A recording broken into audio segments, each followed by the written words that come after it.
பத்துமலை குகையில் வாழும் முருகையா, கூடும் பக்தர்களின் குறை தீர்க்கும் வேலையா. பத்துமலை குகையில் வாழும் முருகையா, கூடும் பக்தர்களின் குறை தீர்க்கும் வேலையா. வேல் வேல் வேல் என ஒலிக்கும் ஓசை, வேல் வேல் வேல் வேல் என ஒலிக்கும் ஓசை வேதமாக கேட்குதையா, தமிழ் வேதமாக கேட்குதையா.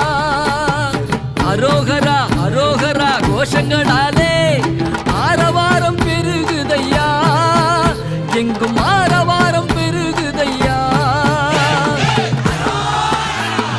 பத்துமலை குகையில் வாழும் முருகையா, கூடும் பக்தர்களின் குறை தீர்க்கும் வேலையா.